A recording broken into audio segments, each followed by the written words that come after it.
Bom dia, boa tarde, boa noite. Você está no Diário de Bordo, seja bem-vindo. Eu sou Eduardo Rogério. Para você que não me conhece, mais uma vez estamos aqui para um magnífico vídeo falando a respeito das igrejas primitivas e das igrejas de agora. Será que houve mudança? Será que teve acréscimos? Será que a igreja mudou para melhor, para pior? Então não sai daí não, vamos tratar desse assunto aqui, mas é rapidinho, é depois da vinheta, não sai daí, hein?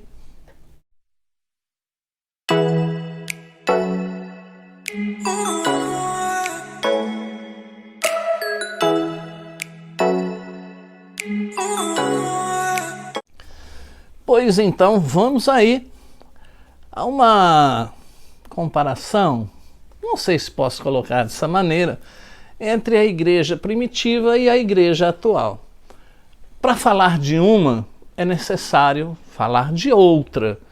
Então vamos começar falando de como era a igreja primitiva, como ela funcionava, porque muitos irmãos têm uma ideia errada de que a igreja lá atrás começou de uma maneira como hoje, digamos assim, um templo, um lugar físico, a importância de se ter cadeiras, conforto, e não foi bem assim.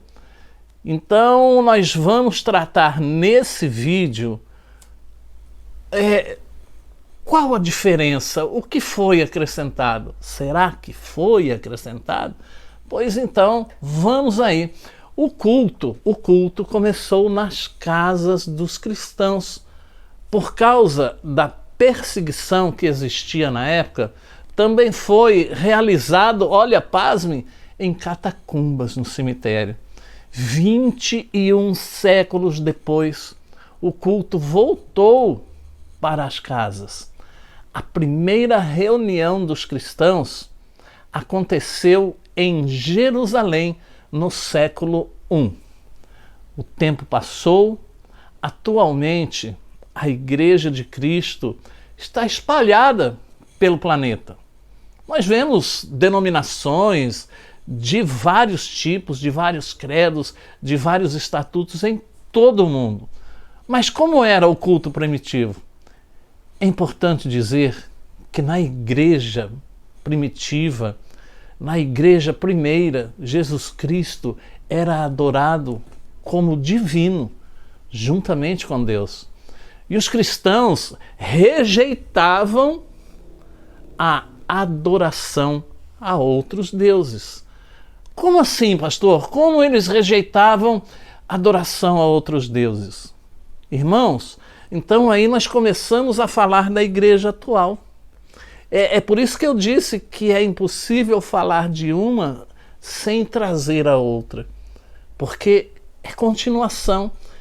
Na igreja primitiva não havia idolatria a cantores, não havia idolatria a pastores, não havia idolatria a pessoas, a filósofos, digamos assim, né, que hoje é tanta invencionice, é tanta coisa que as pessoas, multidões, seguem pessoas. E tudo aquilo que toma o lugar de Deus na sua vida é o seu Deus. Na igreja primitiva, eles não permitiam essa idolatria, essa adoração a outros deuses.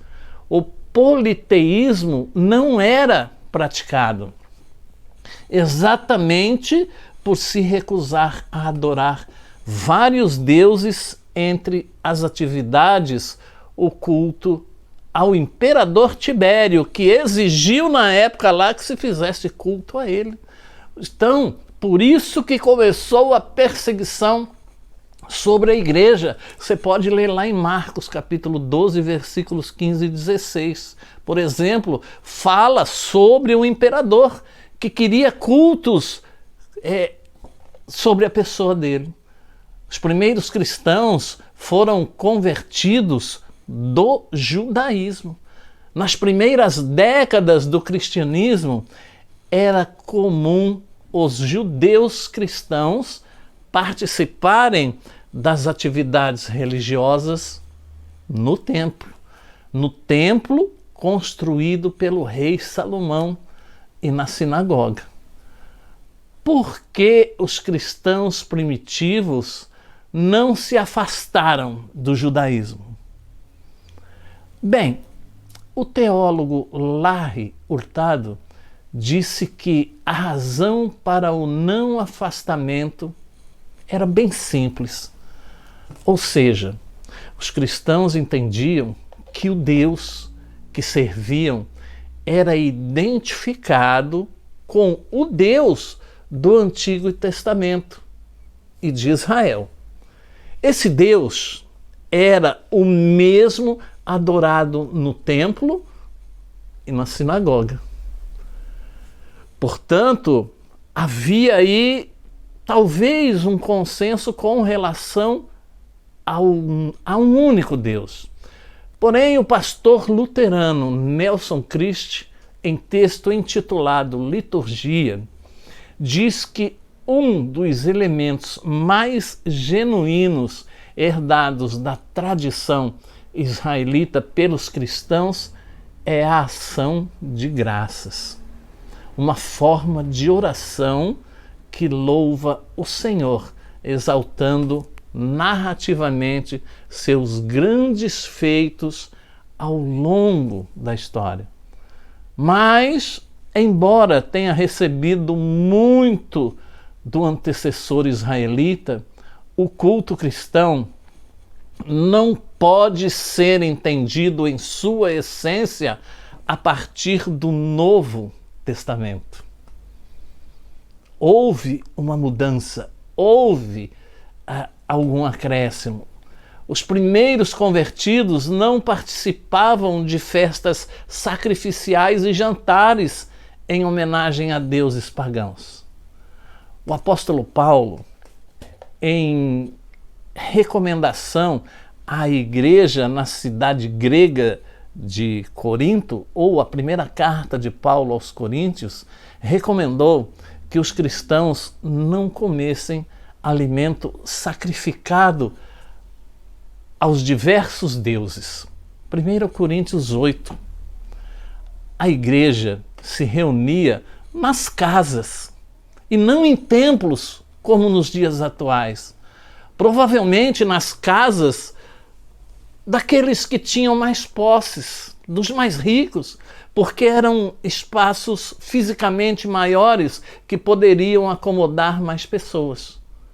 Mas o grupo de pessoas que se reunia não era de milhares como nós vemos hoje nos grandes templos, nas igrejas mães. Os arqueólogos descobriram em pesquisas casas em Roma onde cabiam 9 pessoas. Eram grupos pequenos. Estudiosos afirmam também que o grupo não excedia 45 pessoas, mesmo se usassem talvez um alpendre ou uma varanda existente ali nas casas para aumentar o espaço, ou seja, uma espécie de puxadinho para caber mais gente. E essas reuniões, ou a reunião, acontecia aos domingos, o dia do Senhor, lembrando que foi o domingo o dia da ressurreição. Portanto, dia significativo na cultura cristã. Cada domingo era uma Páscoa. Prestou atenção?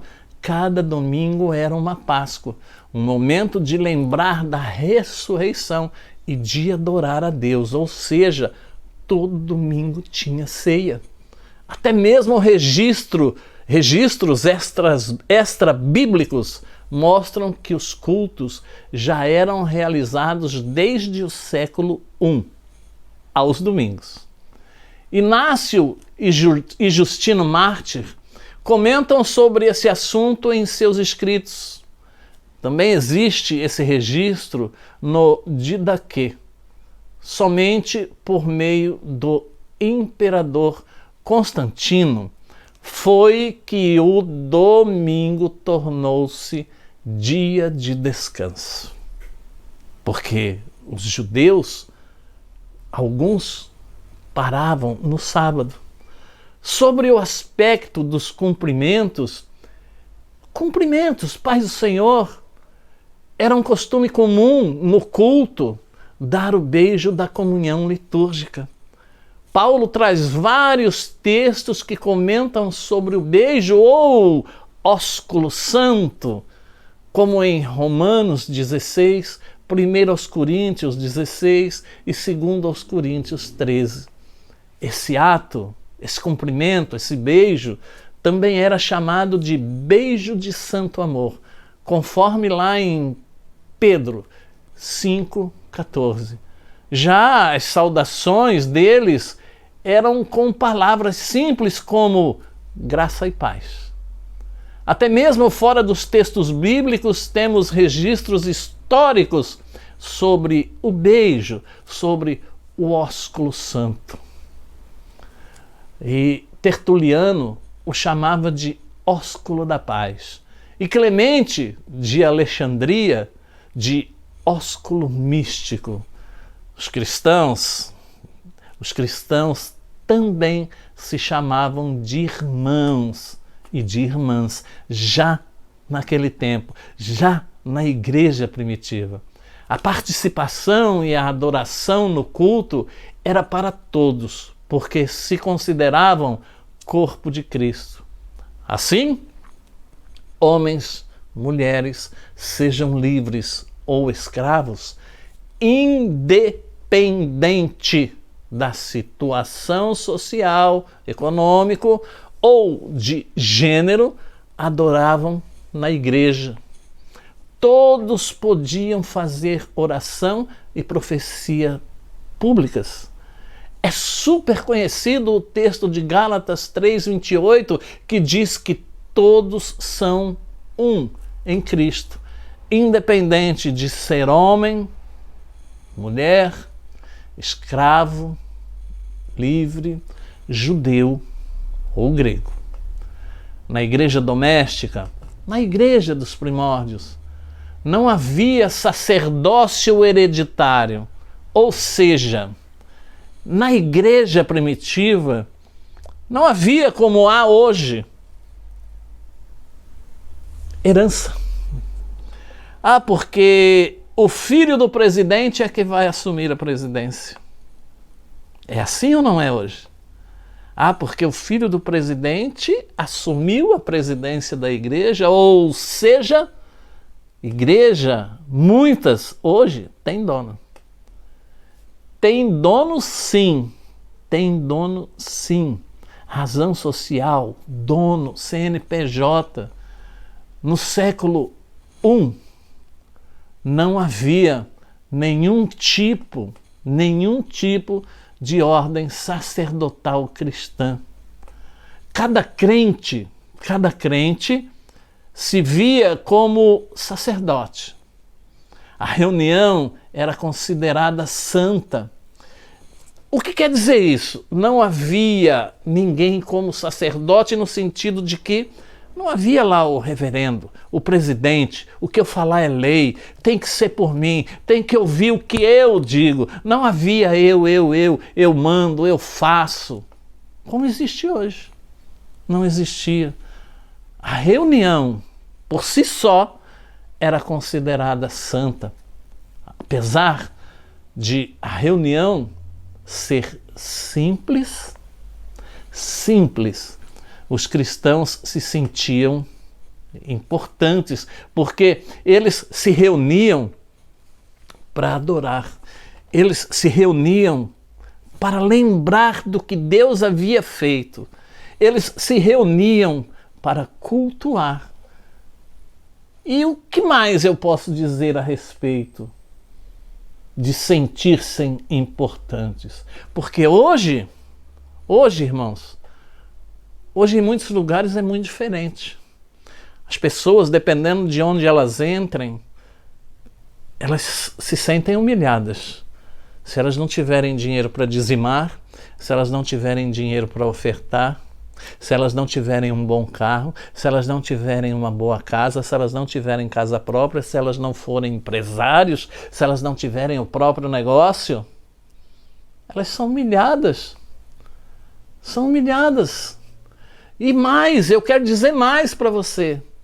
Não havia naquela época grupos de louvor, não havia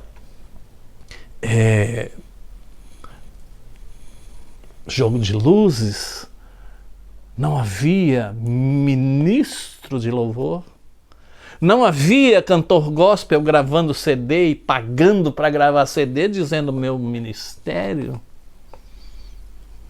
Não havia. E eles se sentiam importantes, mas importantes diante de Deus. Não era a importância que se dá hoje por um anel no dedo, não era a importância que se dá hoje por um terno bonito, um sapato cromo alemão ou invernizado, ou ainda alguns sapatos aí que mais parece patati patatá, cheio de listra, cheio disso, cheio daquilo. Não, eles prezavam pela simplicidade, mas eles, humildes, com roupas feitas de saco, se sentiam importantes porque eles tinham a oportunidade de se sentirem importantes e que de fato eram importantes porque ali, naquela reunião, todos eram absolutamente iguais. Não havia a igrejinha do pastor, não havia a igrejinha dos amigos do pastor, como existe hoje. Você já percebeu que tem os amigos do pastor hoje, aqueles mais chegadinhos que o pastor vai na casa deles, o pastor visita, o pastor convive mais, enquanto o restante do rebanho fica ali meio perto da cerca. Cerca elétrica, por sinal. Qualquer descuido, é fritado, é posto para fora. Mas hoje existe aí os amigos do pastor, aqueles que ele visita, que ele convive, faz churrasco, almoço. Mas antigamente não. As pessoas se sentiam importantes pela simplicidade, pelo fato de estarem reunidas em nome do mesmo Deus. A simplicidade na forma não impedia de que elas se sentissem ricas de coração e de vivência de fé. O apóstolo Paulo ensinou para a igreja na cidade de Corinto que deveriam pensar em si mesmos como templo de Deus. Portanto, pessoas muito importantes para Deus. Eles se entendiam como santuário vivo. A adoração nos primeiros grupos cristãos era informal, aberta, e todos poderiam contribuir se sentissem que estavam inspirados para fazê-lo, e não como profissão, e não como alguém que quer se sobressair sobre os demais. Mesmo sem ter templos suntuosos, objetos que representassem a fé, como estátuas de deuses, altares, púlpitos caríssimos ou vestimentas específicas, como nós vemos hoje, estola sacerdotal. Os primeiros cristãos tinham plena alegria nas reuniões caseiras. O fervor religioso era um traço marcante daquela igreja. Várias vezes o Novo Testamento comenta sobre a alegria e o regozijo no qual a igreja se reunia nos primórdios. Um exemplo dessa satisfação está escrito lá no livro de Atos 2:26 até o versículo 47. O culto era visto como um encontro direto com Deus. Exatamente, um encontro direto com Deus. Nelson Kirst traz uma perspectiva histórica muito interessante ao descrever o culto. Ele afirma que o culto cristão pode ser visto como um rio que nasce de duas vertentes. A primeira comunidade cristã e a sinagoga judaica. Da primeira comunidade cristã herdou a ceia, que muito cedo veio a chamar-se Eucaristia em alguns lugares. Da sinagoga judaica, que os primeiros cristãos ainda frequentaram durante algum tempo, veio-lhe a liturgia da palavra. Não tardou para que a Eucaristia fosse combinada com a liturgia da palavra, tomando-se esta como que a introdução daquela. E foi exatamente essa combinação que veio a ser chamada de culto. Seu primeiro registro documental aparece em Justino Mártir, em meados do século II, o que significa que ela já deve ter sido praticada algum tempo antes. Pois então, cada bloco dessa combinação tinha 3 partes. Era assim a estrutura básica mais antiga do culto cristão. Liturgia da palavra se dividia em leituras bíblicas, interpretação e oração de intercessão pelos demais, pela localidade, por outros irmãos. Já a liturgia de culto se dividia em preparo, oração e a prática em si da comunhão dos irmãos.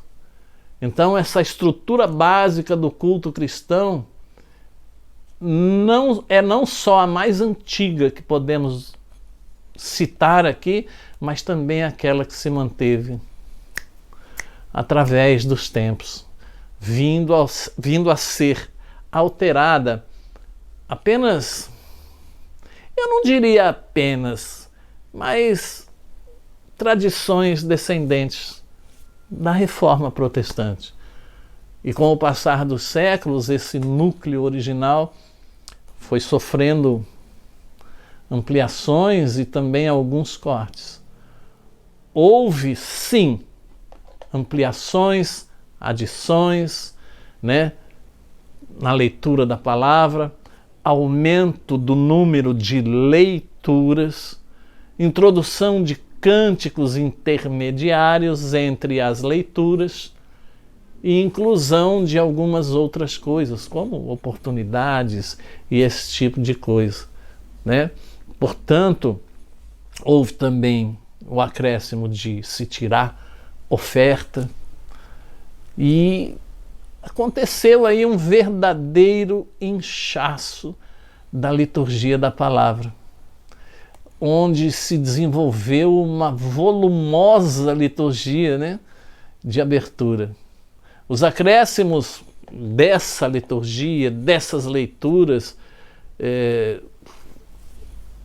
foram mínimos apenas em bênçãos e formação de missionários. Então, meu irmão, esta era a igreja primitiva. Agora você já tem uma noção do que foi, de como nasceu, como funcionava a igreja primitiva. Você já está sabendo que os cultos eram em casas, que não havia grupo de louvores, que não havia harpa, que não havia músicas introduzidas nos cultos. As pessoas se reuniam para a leitura da palavra. As pessoas se reuniam para orar. Entre elas e por aquelas que estavam fora. Este era o culto lá atrás. Com o passar do tempo, a cara dos cultos foi mudando. Como é que eu posso dizer? Novos introdutórios foram aparecendo. Novas pessoas com sistemas miraculosos foram aparecendo. Tipo, quer fazer sua igreja crescer? Ponha isso. Quer atrair pessoas? Ponha aquilo. Quer que a sua igreja se encha de pessoas? Diga isso. Fale isso. E assim por diante. Como eu já disse, mencionei aqui rapidinho, introduziram tantas coisas, até cargos eclesiásticos copiaram de outras denominações, tais como bispo, reverendo. Daqui a pouco vamos ter papa nas nossas igrejas, nas igrejas evangélicas também. Falta muito pouco para isso, pois já temos pai apóstolo, já temos líder espiritual, já temos mentores, já temos uma outra série de coisas. Temos um pessoal aí que usa aquele trem que parece um tapetinho, mas chama-se de estola sacerdotal, para se mostrar mais importante que outros que não a usam. Pessoas que fazem daquilo que é sério, santo, sacro, piada. Ele é muito engraçado, ele é muito bacana. Temos hoje igrejas para todo tipo de pessoas. Temos doutrinas que escravizam, onde será que aqueles irmãos que se sentiam importantes em frequentar uma casa com um culto simples a Deus, se sentiriam do mesmo modo nas igrejas de hoje? Será que se sentiriam importantes? Eu creio que não. E tantas outras coisas que foram introduzidas na nossa igreja, na igreja dos nossos dias. O óleo. Porque certa feita apareceu uma irmã onde eu era dirigente e ela queria um vidrinho de óleo para levar para casa, porque o dela havia acabado. E eu disse que não daria. Ela disse, por que não? Porque lá onde eu frequentava, eles davam. Eu disse, muito bem, minha irmã, mas e a tua fé está no óleo ou está no Senhor? E ela não voltou mais. E esse tipo de coisas, pessoas vendendo óleo de Israel, qual a diferença para o outro óleo? E pessoas ungindo geladeira, carro, casa, todo tipo de coisa.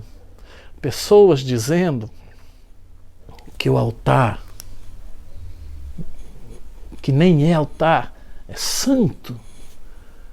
Pessoas dizendo que uma guitarra é santificada, uma bateria é santificada, querendo fazer relação das coisas que haviam no templo, que Deus mandou construir, e designar cada coisa para o seu próprio uso, querendo ligar coisas de hoje com coisas que o próprio Deus que tinha dito para fazer daquela maneira, coisas que não têm relação nenhuma com o templo que foi destruído no ano 70. Como é a igreja de hoje, irmãos? A igreja que abusa do pedir, a igreja que abusa do cantar, mas que para a palavra designa um tempinho assim, e a palavra também hoje é abusada, porque a palavra hoje é só vai acontecer, vai vencer, vai receber, vai ganhar, onde um Deus tem obrigação de abençoar. Será que mudou muita coisa de lá para cá? Será que houve acréscimo? Como eu já disse, tantos cargos foram criados, tantas coisas foram introduzidas, leve isso para sua casa, leve aquilo, é chave, é água, é copo, é vassoura, é pão, é uma série de coisas que a igreja primitiva vencia apenas com a oração e com a adoração verdadeira a Deus. Já disse e repito, hoje se paga para gravar um CD e se diz meu ministério. Hoje a gente vê pastor solteiro. Hoje a gente vê pessoas com 15 anos, 20 anos, porque tem fama, é pastor, é pastora, mas nunca dirigiu uma igreja, mas nunca fez missão, nunca abraçou um fedido, um embriagado, um drogado. Ah, não, mas tem o título, o dízimo dele é grande, tem que dar um título para ele não fugir. Irmãos, não cabe a mim julgar. E eu aqui estou expressando apenas o que está ocorrendo. Eu não estou me colocando aqui como santo, não estou me colocando aqui como juiz, mas é a realidade que qualquer pessoa enxerga. Não precisa ter canal no YouTube, não precisa ter um cargo, não precisa nada. Qualquer lugar que você vá, você vê o que eu disse aqui. Qualquer lugar que você vá, você vai ver o que eu digo aqui, o que eu disse aqui. Onde virou comércio, virou comércio, onde o credo e a confissão de fé já não existe, onde a correção não existe, porque se você corrigir ele não vem mais, onde as coisas mudaram, ou até, não sei, tem que deixar fazer o que quiser, onde as pessoas não têm mais reverência com palavra, não têm mais reverência com nada. Onde, se um pastor for corrigir alguém, esse alguém diz na hora, quem é você para falar assim comigo? Te processo. Mudou muita coisa da igreja lá de trás. Aí você pode dizer para mim assim, mas eles lá eram bobos, eram tontos, mas tinham prazer de estar reunidos, mas se sentiam importantes no culto a Deus. E hoje? Você se sente importante? Você consegue ter esse sentimento quando você vai ao culto? Ou você sente ali que você é apenas mais um? A gente não deve olhar para o homem, tem que olhar para Deus. Concordo contigo, mas tudo no seu devido lugar, né? Que tem homem que tem um cargo, que lutou para conseguir aquele cargo, que um amigo pôs ele naquele cargo, assim como ele vai pôr outros amigos dele, porque essa é a sua visão, só para ter poder, para controlar, para escravizar, para manter. Será que mudou muita coisa? Ou será que ainda é a mesma igreja? Bem, talvez a igreja, como nome igreja, seja a mesma. Mas a visão, essa eu tenho certeza que mudou e mudou demais. Porém, não sou o dono da verdade. E eu gostaria que você deixasse o seu comentário. As mesmas perguntas que fiz na abertura desse vídeo. Mudou, não mudou? Existe muita diferença entre a igreja primitiva e a igreja de agora? Será? Fica aí a seu critério. Responde, comenta se você gostou, compartilha esse vídeo com outras pessoas. Deixa aí o seu like, se inscreve no canal, indica o canal para outras pessoas. Que Deus te abençoe e até a próxima página do Diário de Bordo, querendo Deus.